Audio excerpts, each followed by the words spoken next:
Attempts to outlaw smacking, for example, are not about keeping children safe from harm. A smacking ban simply makes it easier to further invade the home, arrest parents, and disrupt family. For their own purposes, the NSPCC is determined to write into law the ludicrous assumption that parents are not able to distinguish between chastisement and physical abuse. We believe that there's a groundswell of support in Parliament for a complete ban on physical punishment, which means that it would be a completely clear message to professionals and to parents especially, hitting a child was never okay. Opponents of an outright ban claimed it would restrict a parent's power to reprimand children who, for instance, run into the road. Stan, could you just explain what the other option is about the child who runs into the road without giving it a smack if it does it too often? Grab the child. You pull the child back. You say to the child, you don't do that. There are many ways, I can assure you. There are many ways. And I assure you also that it's a nonsense to put it up as an example, because if you did, in those circumstances, smack your child, do you seriously think that a police officer is going to take you to court to use that? No, no. But this is exactly what would happen. In fact, it already is happening. A father of two revealed today how he was separated from his family after being spotted by a policeman giving his 3-year-old son a single but hard smack on the bottom. That father was kept away from his child and out of his own house for 6 months. This is the kind of society, so desperately craved by the NSPCC and others, that needs a definition of abuse to grow so that they can grow in power. Well, the abuse industry maintains itself by categorising more behaviours, normal behaviours, as acts of abuse. So, for example, whereas 30 years ago the NSPCC was concerned with the killing and severe beating of children, it's now concerned with smacking children, shouting at children. It has even tried to suggest that 5-year-old boys who have an interest in 5-year-old girls are paedophiles. It's actually used those words. They're not my words, they're the NSPCC's words. You're a psychologist. Harlow's monkeys. Monkeys that are brought up without touch and affection grow up delinquently. They can't bring up their own children. They often kill their own children. There clearly is there are important reasons why human beings, adults and children, need to be touched. And we know that it affects us. We know how powerful is touch as adults. It makes the world of difference. The children have got to be denied this to a very large extent in their lifestyles from those who are important adults around them. Do you think that there is stigma attached to any man who wants to work with children or expresses an interest in children? Yes. There's a voluntary initiative where I work whereby you can go and help children to read part of their reading hour in the local primary school.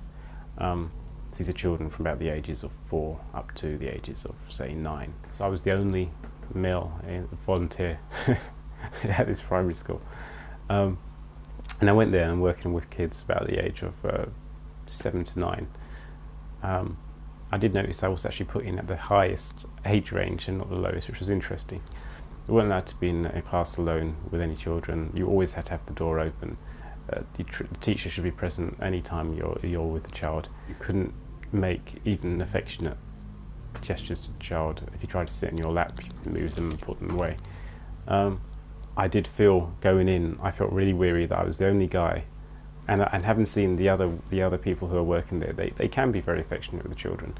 And I'm very aware of what I'm doing when I kind of almost without thinking say, kind of, lean or grab a child's hand to pull him over. I'm aware that it's dodgy, that I have to pull away. Men are generally not wanted in a primary school level.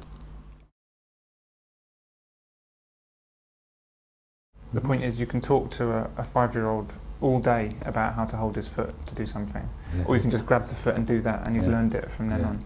And I just do that now. Yes. And before I wouldn't. Yeah. But I resented the fact that I felt I couldn't do it. Yeah. If you're a woman, you've had no problem. Precisely. Yeah. It's outrageous. So I do it now, and no one's, I dare anyone to say I'm doing anything wrong. Well, I think what you're doing there is what you've described there, on the face of it, seems extremely trivial. But in reality has a big impact, not only for the way in which you teach and the effectiveness of your teaching, but with regard to how the child feels about you. Because a woman can do that, and so from the child's point, oh yes, women are warm and cuddly, but he doesn't. he's cold, he's distant, he's nasty. And that's how he grows up to see you. And you have to behave in this way. Why? Because of the feminists and because of the hysterics in the child abuse industry. These people have, in my view, caused enormous damage. Sorry.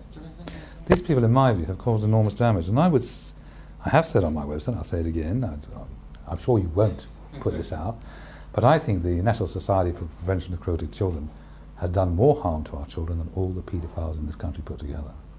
I believe it. I think I can justify it. I think I can prove it to the extent that anything can be proved. And I really am very angry that we have this parasitic organisation in our midst, taking our money, by and large, to demonise men and fathers in the eyes of everybody. Perhaps you don't remember those adverts they were showing maybe 5 or 6 years ago. No, probably wasn't tuned. What kind of? Well, basically demonising men, casting suspicion on men's relationships with children. They were also at the forefront of the recovered memory, satanic abuse ritual, hysteria. And this organisation has the support of millions of people in this country, and I'd like to see them exposed. It's what of everyone, it seems. It's a very well regarded organisation, yeah. isn't it? It's not well regarded by a lot of people who work with children, I just say. Social workers are not very keen on the NSPCC because they see it as interference from a bunch of people who do not have as much expertise in dealing with children, but plenty of expertise in raising money, which is what the organisation seems to be about.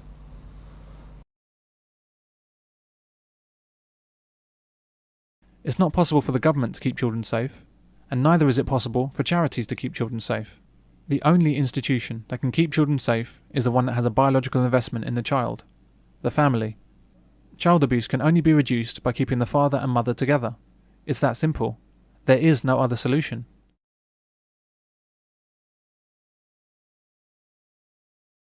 The presence of the real father is the key to child safety. We don't need more government power. We need government support of family. We don't need parasitic entities like the NSPCC, the Child Support Agency, or Children's Commissioners. What we do need is simply what nature intended: dad, mum, and child.